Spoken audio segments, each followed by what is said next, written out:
सर्व घरी बसलेल्या लोकांना एक आव्हान आहे की कालपासून आपल्या आंदोलनाला सुरुवात झाली आहे, तरी सर्व लोकांनी जास्तीत जास्त संख्येनं या आंदोलनामध्ये सहभागी होण्याची गरज आहे। कारण फक्त तुमच्या स्वतःच्या पगारासाठी या आमच्या पगारासाठी येऊ नका, कोणीही कोणाचा दुसऱ्याचा पगार मागू नका सर्व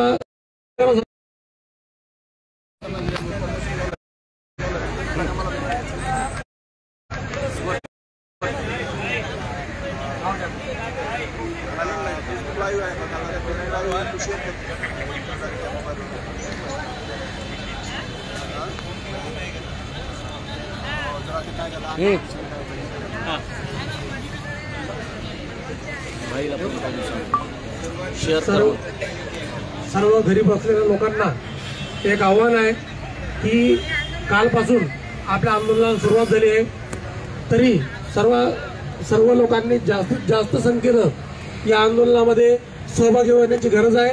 कारण फक्त तुमच्या स्वतःच्या पगारासाठी या आमच्या पगारासाठी येऊ नका, कोणीही कोणाचा दुसऱ्याचा पगार मागू नका, स्वतःच्या पगारासाठी सर्वांनी इथे या।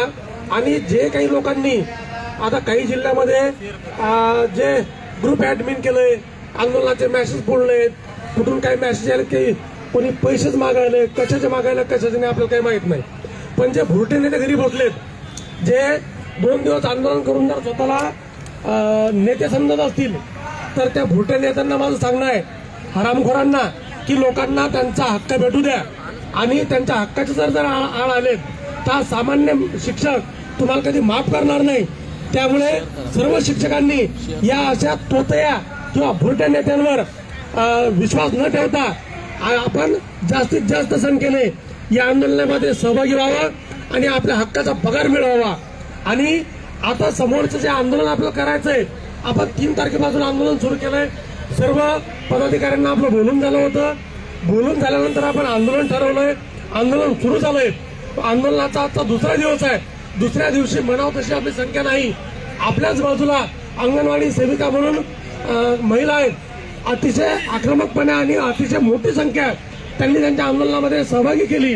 परंतु आपल्या जे शिकलेले बांधव आहेत, MA BEd नेट, कोणी PhD असेल किंवा कोणी DEd असेल, कोणी BEd असेल, या सर्वांना विनंती आहे की तुम्ही आपल्या पगारासाठी जास्तीत जास्त संख्येने या आंदोलनामध्ये सहभागी व्हावं आणि घरी बसलेल्या भुरटे नेत्यांच्या नादाला न लागता आपल्या पगारासाठी आझाद मैदान मुंबई गाठावी, ही सर्वांना एक आव्हान करण्यात येत आहे।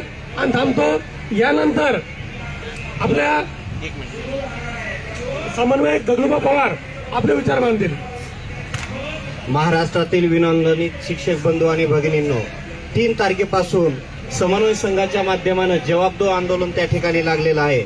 मित्रांनो, 3 तारखेच्या अगोदर सन्माननीय मंत्र्यांनी सभागृहामध्ये ज्यावेळेस शब्द फिरवला, त्यावेळेस राज्यभरामधून वेगवेगळ्या लोकांची एकच मागणी होती की आझाद मैदानामध्ये आता आंदोलन लावलं पाहिजे। सर्वांच्या मतानुसार, सर्वांच्या विनंतीला मान देऊन समन्वय संघाच्या माध्यमानं या ठिकाणी आपण आंदोलन लावलेलं आहे। मित्रांनो, इतिहासामधलं हे केवळ एकमेव आंदोलन आहे ज्याची सुरुवातीची तारीख आणि शेवटची तारीख सुद्धा आपण फिक्स करतोय। कारण 18 तारखेच्या नंतर मुंबईमध्ये आझाद मैदानावर मराठा मोर्चा मोठ्या प्रमाणामध्ये येणार असल्यामुळे आपल्याला या ठिकाणी थांबता येईल का नाही याबद्दल संशय आहे।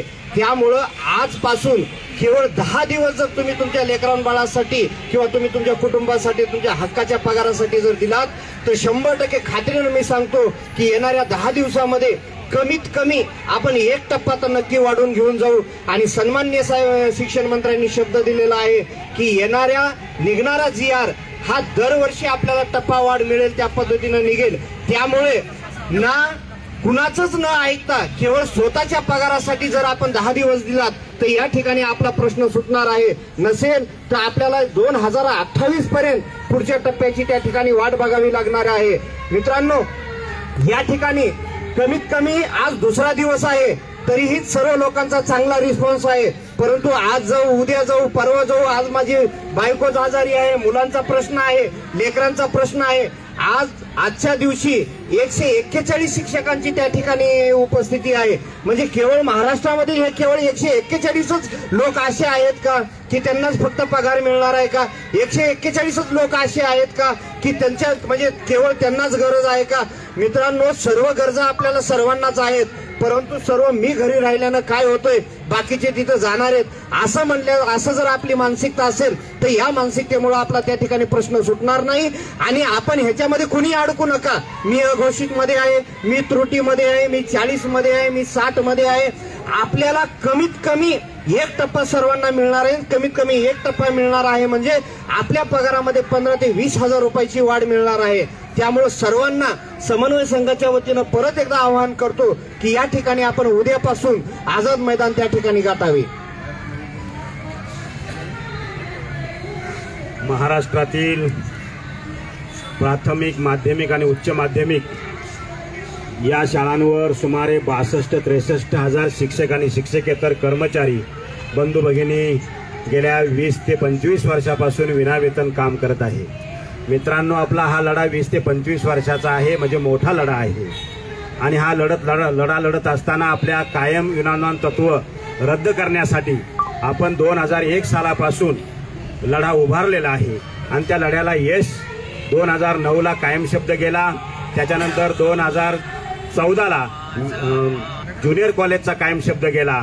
आणि त्यानंतर शासनाने टप्प्याटप्प्याने अनुदान देणं अपेक्षित असताना सरसगट अनुदानाचा खुट्टा घातला गेला. त्याच्यामध्ये आपण सर्वजण अडकलो.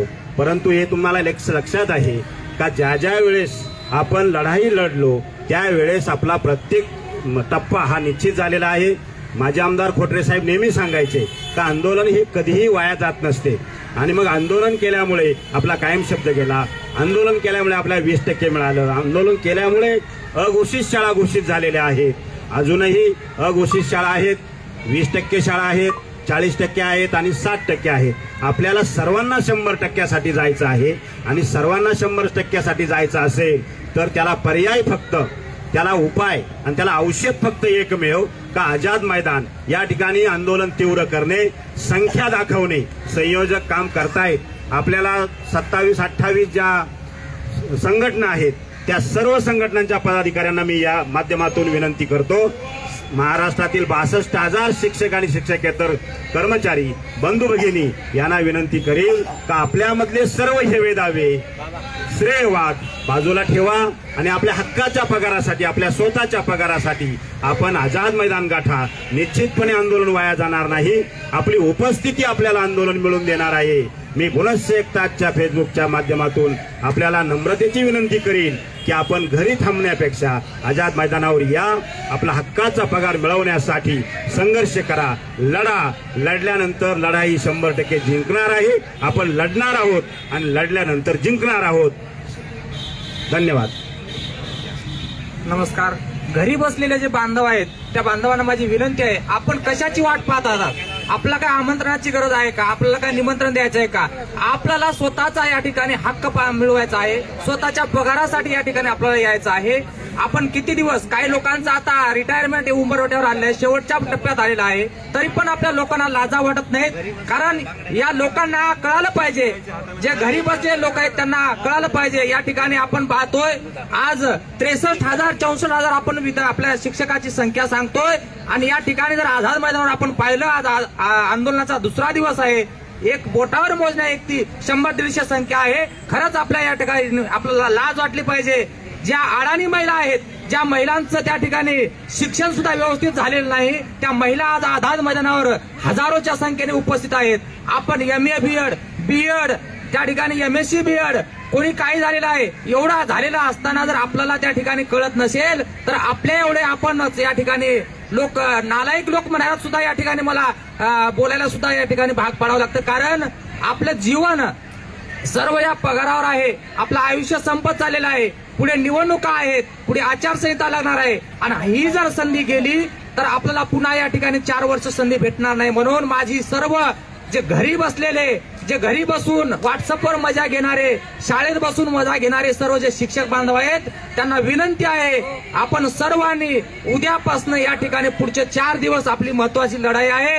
कारण आपण याच आझाद मैदानावरून गेल्या वर्षी आपण हक्काचा टप्पा घेतलेला आहे. कारण प्रत्येकाला या ठिकाणी कोणाला 20 भेटेल, 40 भेटेल, 60 भेटेल, प्रत्येकाला पगार मिळणार आहे. आणि म्हणून शेवटची माझी या ठिकाणी विनंती आहे, आपण पुढील 4 दिवस या ठिकाणी यावं आणि आपला हक्काचा पगार घ्यावा, ही हात जोडून कळकळीची विनंती आहे. एक शब्द परत घ्या, आम्ही अडाणी नाही. एक शब्द परत घ्या. एक शब्द परत. माफी मागतो, माफी मागतो. परत घ्या तुमचे व्हिडिओ. परत येतो, परत येतो.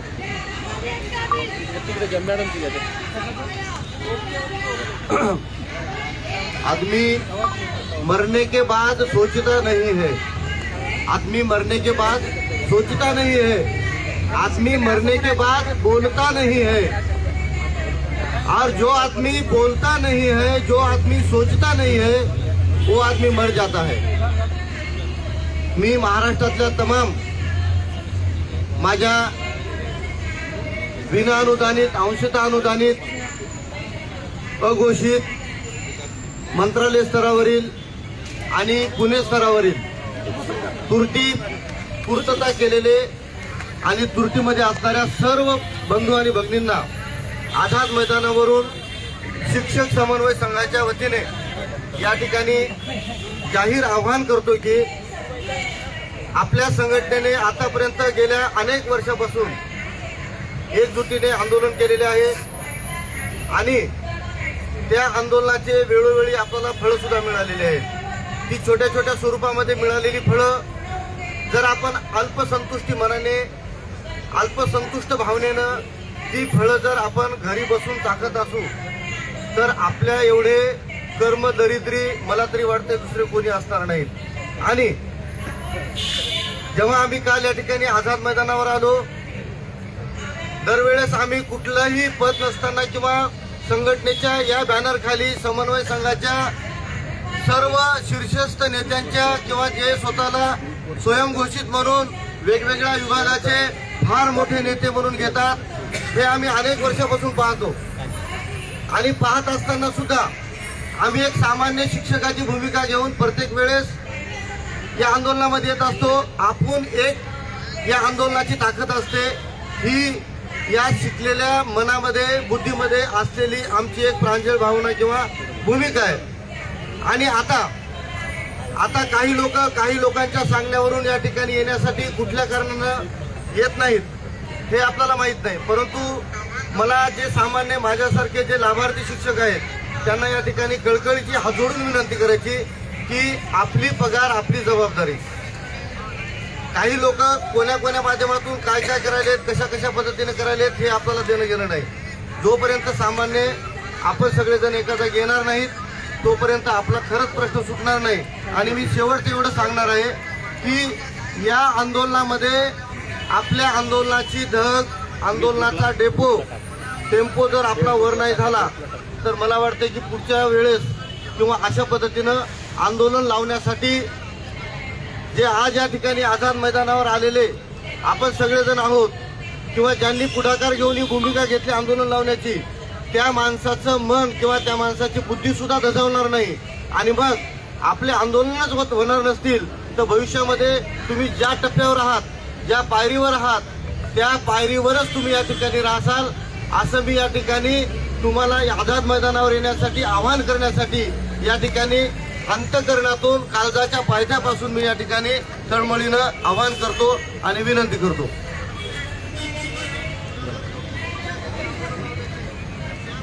माझ्या सर्व घरी बसलेल्या समदुःखी बांधवांना मी या आझाद मैदानामधून एकच विनंती करतो की बांधवांनो, आपण जवळपास आता मरणाच्या उंबरठ्यावरती टेकलेलो आहोत. अशा परिस्थितीमध्ये ज्यावेळेस आंदोलन कोणी लावत नाही त्यावेळेस आपण घरी बसून व्हॉट्सअपवरती चर्चा करतो की कोणीतरी आंदोलन लावलं पाहिजे, कुणीतरी परमिशन घेतली पाहिजे, कुणीतरी त्या ठिकाणी पुढाकार घेतला पाहिजे. पण ज्यावेळेस प्रत्यक्षात आंदोलन लावलं जातं त्यावेळेस ग्रुपवरती फक्त त्या ठिकाणी मेसेज वाचून शांत घरी बसतात. माझी घरी बसलेल्या माझ्या बांधवांना एक कळकळीची विनंती आहे की बांधवांनो, जिथं असताल तिथं जसे असतील तसं गाडी धरा आणि उद्याची उद्या आझाद मैदान गाठा, नाही तर अभी नाही तो कभी नाही, अशी परिस्थिती आपल्या समोर निर्माण झालेली आहे. बांधवांनो, ही विचार करण्याची वेळ आलेली आहे. यापुढे आपल्याला कोणीही पुढे होणार नाही, यानंतर कोणीही आपल्यासाठी आंदोलन लावणार नाही. आपण आहे त्या परिस्थितीत 20, 40, 60% आपण रिटायर होणार आहोत. त्यामुळं उद्याची उद्या आझाद मैदान गाठा, माझी अशी सर्वांना कळकळीची विनंती करतो आणि थांबतो. राज्यातील सर्व प्राथमिक, माध्यमिक, उच्च माध्यमिक तथा अंशतः अनुदानित शिक्षकांना कळविण्यात येते की तुम्ही ज्यावेळेस विधिमंडळामध्ये माननीय शिक्षण मंत्री महोदयांनी घेतलेला पलटलेला जो शब्द आहे त्यावेळेस सर्वांनी आपण लाईव्ह ऐकला. लाईव्ह ऐकल्यानंतर आपल्या व्हॉट्सअपच्या माध्यमातून सर्वांच्या व्हॉट्सअपवर सगळे बोलणं चालू होते की आता आंदोलन लावलं पाहिजे, आपलं आंदोलन लावलं पाहिजे, आंदोलनाशिवाय पर्याय नाही. हा सतत तुमचे शब्द होते आणि या तुमच्याच शब्दाला दाद देऊन महाराष्ट्र राज्यातील जवळपास 27-28 संघटनेच्या माध्यमातून एक जो शिक्षक समन्वय संघ स्थापन केलेला आहे, या समन्वय संघाने फक्त शिक्षकांच्या आवाजाला साथ देण्यासाठी पलटलेल्या शिक्षण मंत्री महोदयांना पलटून पुन्हा आपला शब्द, तोच शब्द जो 1 जानेवारी 2024 पासून आपल्याला पुढील टप्पा आणि नैसर्गिक टप्पावाढ देण्याचं जे आश्वासन दिलं होतं त्याच पद्धतीने आश्वासन देण्यासाठी 3 जानेवारी पासून आपण आझाद मैदानावर जबाबदो आंदोलन पुकारलेलं आहे. हे आंदोलन एकट्याच्या मताचं नाही, तुमच्या सर्वांच्या मतानुसार पुकारलेलं आहे. तरी सर्वांना विनंती आहे, आपण आझाद मैदानावर उपस्थित राहावं. ज्या पद्धतीने तुम्ही आम्हाला आंदोलन लावण्यासाठी प्रेरित केलात त्याच पद्धतीने तुम्ही आंदोलनात सहभागी व्हावं ही तुम्हाला सर्वांना कळकळीची विनंती करतो आणि थांबतो. जय हिंद, जय अनुदान.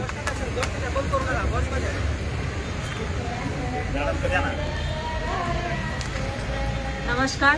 घरी राहणाऱ्या सर्व बांधवांना एक नम्र विनंती आहे की मी एक महिला असून जळगाव जिल्ह्याच्या एका छोट्याशा खेड्यातून आलेली आहे. तुम्हाला सहज शक्य आहे, तुम्ही जर काही कारण देत असाल तर तुम्हाला सांगू इच्छिते, माझी 5 वर्षाची लहानशी चिमुकली मुलगी मी घरी सोडून या ठिकाणी आलेली आहे माझ्या स्वतःच्या हक्काच्या पगारासाठी.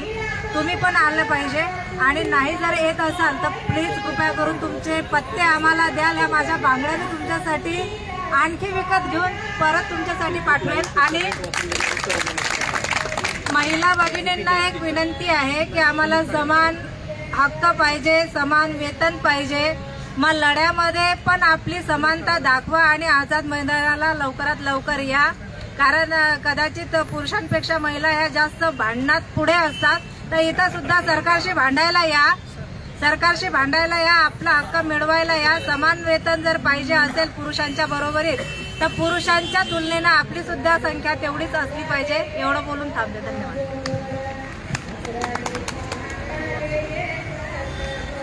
राज्यातील आणि इथं आझाद मैदानावर उपस्थित असणाऱ्या माझ्या सर्व समदुःखी बांधवांना विनंती आहे की आपण 3 जानेवारी पासून जबाबदो आंदोलन लावलेलं आहे. ते आंदोलन याचसाठी की मागच्या दिवाळीमध्ये आपण आंदोलन केलं, त्या आंदोलनाला शिक्षण मंत्र्यांनी भेट दिली.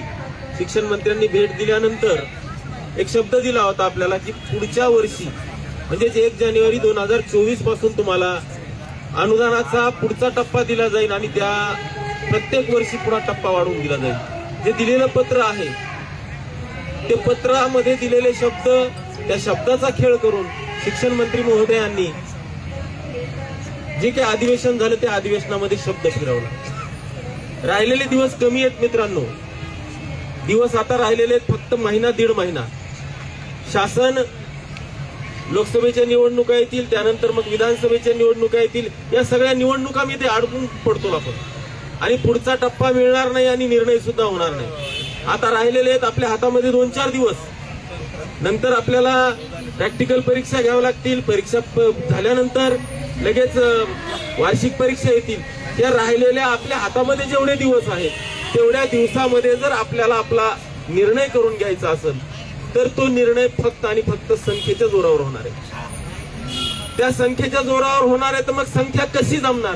आपण म्हणतो मी टप्प्यानं येतो, टप्प्यानं येतो, टप्प्यानं येतो. टप्प्यात आपल्याला शासनाने घेतलेलं. आता शासनाने जे काही आपल्याला टप्प्यात घेतलेले त्या टप्प्यामधून जर निघायचं असेल तर टप्प्याटप्प्याने येणं बंद करा. येत्या सोमवारपासून जोपर्यंत निर्णय होत नाही तोपर्यंत सर्व शाळा बंद करा आणि आपल्या सगळ्या बांधवांनी आझाद मैदान काढा. तुम्हाला सांगतो 18 तारखेनंतर इथं आंदोलन करणं सुद्धा शक्य होणार नाही. कारण राज्यामध्ये अगदी मोठं असणारं जे काही आंदोलन आहे ते आंदोलन 20 तारखेपासून चालू होतंय आणि ते आंदोलन चालू झाल्यानंतर मराठा बांधवांचं आंदोलन चालू झाल्यानंतर कोणतंही आंदोलन महाराष्ट्रामध्ये तग धरू शकणार नाही. आणि त्यामुळे 18 तारखेपर्यंत आपल्याला निर्णय जर करून घ्यायचा असेल तर येत्या 8 तारखेपासून सगळ्या बांधवांनी इथं राहणं गरजेचं आहे. मग 8 तारखेपासून मग इथं बसलेले बांधव म्हणतील आम्ही आज कशाला आलो. पण मित्रांनो, कुणाला ना कुणाला तरी जास्तीचा वाटा खांद्यावर घ्यावा लागतो, ओझं खांद्यावर घ्यावं लागतं. त्यामुळे आपण सुद्धा इथं थांबा. येत्या 8 तारखेपासून सर्व राज्यामधल्या शाळा, प्राथमिक, माध्यमिक, उच्च माध्यमिक, अंशतः विनाअनुदानित ज्या काही शाळा आहेत त्या सगळ्यावर काम करणारे शिक्षक असतील, शिक्षकेतर कर्मचारी असतील, त्यांनी 4 दिवसासाठी आझाद मैदान गाठा. आपला निर्णय झाल्याशिवाय राहणार नाही. मी तर म्हणतो 8 तारखेची सुद्धा वाट बघू नका.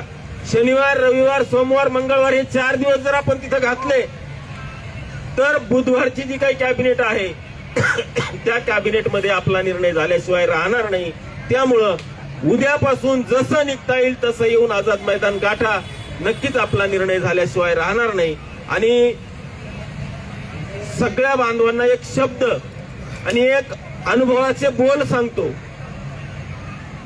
शॉर्टकट यशाला नसतो. काही लोक आंदोलनाला जेवढा खर्च लागतो तेवढा खर्च लोकांना द्यायला तयार आहेत आणि काही लोक गोळा सुद्धा करायला लागलेले आहेत.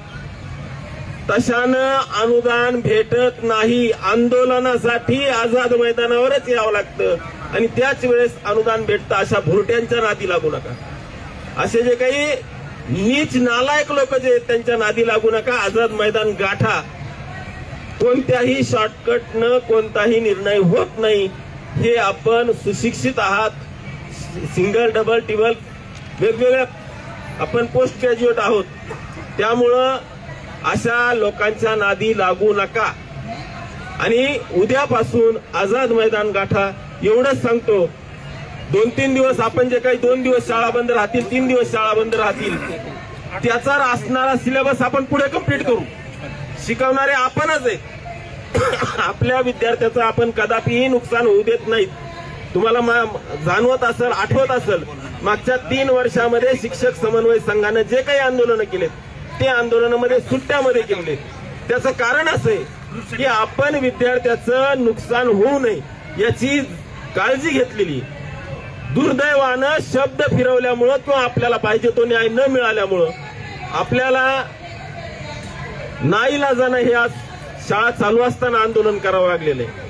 त्यामुळं हे आंदोलन सुद्धा 2-4 दिवसामध्ये जर आपल्याला संपवायचं असेल तर आपण इथं आलं पाहिजे आणि 100% येणार याची मला खात्री आहे. आपलं हे मैदान भरून आपण काढणार आणि काही लोकांच्या दबावाखाली येऊन जे की भुरटे आहेत अशा लोकांच्या नादी लागून ग्रुप सेटिंग केलेले आहेत. लोकांपर्यंत आंदोलनाचे मेसेज जाऊ नये म्हणून ते सगळं या फेसबुक लाईव्हच्या माध्यमातून, व्हॉट्सअप ग्रुपचं सोडून द्या, या फेसबुक लाईव्हच्या माध्यमातून सगळ्यांना सांगण्यात येते, विनंती करण्यात येते की उद्यापासून आंदोलनाची धार आपल्याला वाढवायची. बुधवारपर्यंत कॅबिनेटला विषय जाऊन निर्णय आपल्याला करून घ्यायचा आहे. यासाठी सर्वांनी लवकरात लवकर आझाद मैदान गाठा. धन्यवाद. 100% अनुदान, अनुदान आमच्या हक्काचं, अनुदान आमच्या हक्काचं. अरे कोण म्हणतं देत नाही, कोण म्हणतं देत नाही. शिक्षक एकजुटीचा, शिक्षक एकजुटीचा. इन्कलाब जिंदाबाद, इन्कलाब जिंदाबाद, इन्कलाब जिंदाबाद, इन्कलाब जिंदाबाद. अनुदान आमच्या हक्काचे, नाही कुणाच्या बापाचे, अनुदान आमच्या हक्काचे, नाही कुणाच्या बापाचे. अनुदान आमच्या हक्काचे. घेतल्याशिवाय राहत नाही, म्हणते देत नाही. 100% अनुदान, 100% अनुदान. अरे अनुदान आमच्या हक्काचं, अनुदान आमच्या हक्काचं. कोण